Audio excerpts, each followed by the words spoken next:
శుభోదయం అండి. ఈరోజు నేను ఆవకాయ పచ్చడి వేస్తాను. 1 కేజీ మామిడికాయ ముక్కల్ని కొట్టుకోవాలండి. దీంతో కొట్టుకోవాలి. ఈ కత్తిపీటతో చాలా చక్కగా వస్తుంది, మంచిగా ముక్కలు వస్తాయి. పెద్ద పెద్ద ముక్కలు చేసుకోవాలి. తర్వాత ఒక పాత్ర తీసుకొని అందులో 1 కేజీ ముక్కల్ని, ఈ మామిడికాయ ముక్కల్ని వేసి దీనికి సరిపడినంత ఉప్పు ఈ గ్లాస్తో కొలుసుకున్నానండి. దీంతో 6 ముక్కలు అంటే 6 గ్లాసుల ముక్కలు వచ్చాయి. దీనికి 1 గ్లాస్ ఉప్పు వేసాను. ఈ విధంగా ఫస్ట్ అంతా బాగా కలుపుకోవాలి. తర్వాత నెక్స్ట్ ఈ గ్లాస్తో 2 కప్పుల కారం, అది వచ్చేసి మామూలు కారం కాదండి, 3 మ్యాంగోస్ కారమే వేయాలి. ఇలా చల్లుకోవాలి.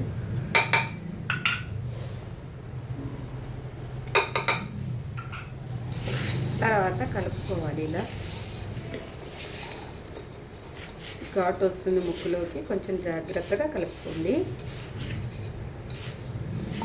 నెక్స్ట్ ఆవు పిండి కొద్దిగా గోరవెచ్చగా వేయించుకొని, ఇందులో 2 స్పూన్ల మెంతులు కూడా వేయించుకొని, 2 గ్లాసుల ఆవు పిండి.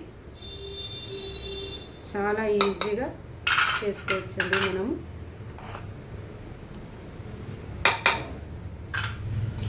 ఇవి కూడా ఈ విధంగా కలిపితే మనకు గుజ్జు బాగా పడుతుంది అన్నమాట. ఆవు పిండి, ఉప్పు, కారం ఈ విధంగా ఫస్ట్ 1 కిలో పెట్టుకొని చూసుకోండి. తర్వాత బాగా వస్తే మళ్ళీ వేసుకోవచ్చు అనమాట మనం, ఎన్ని కేజీలైనా.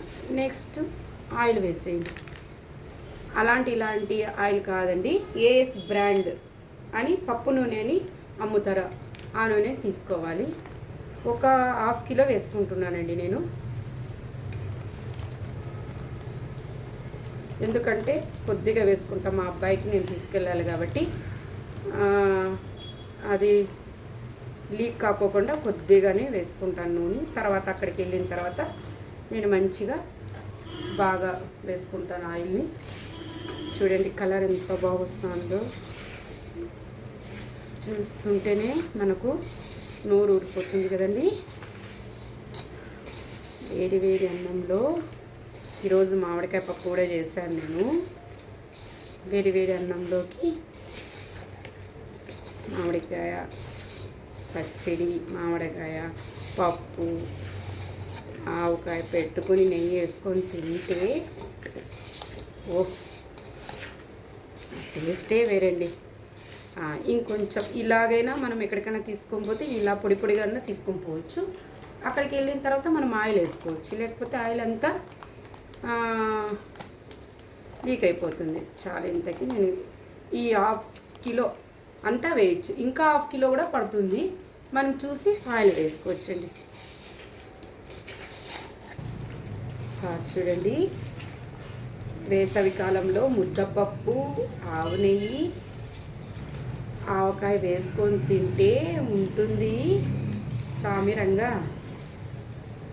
ఇదండి మా ఆవకాయ పచ్చడి. బాగుంటే లైక్ కొట్టండి.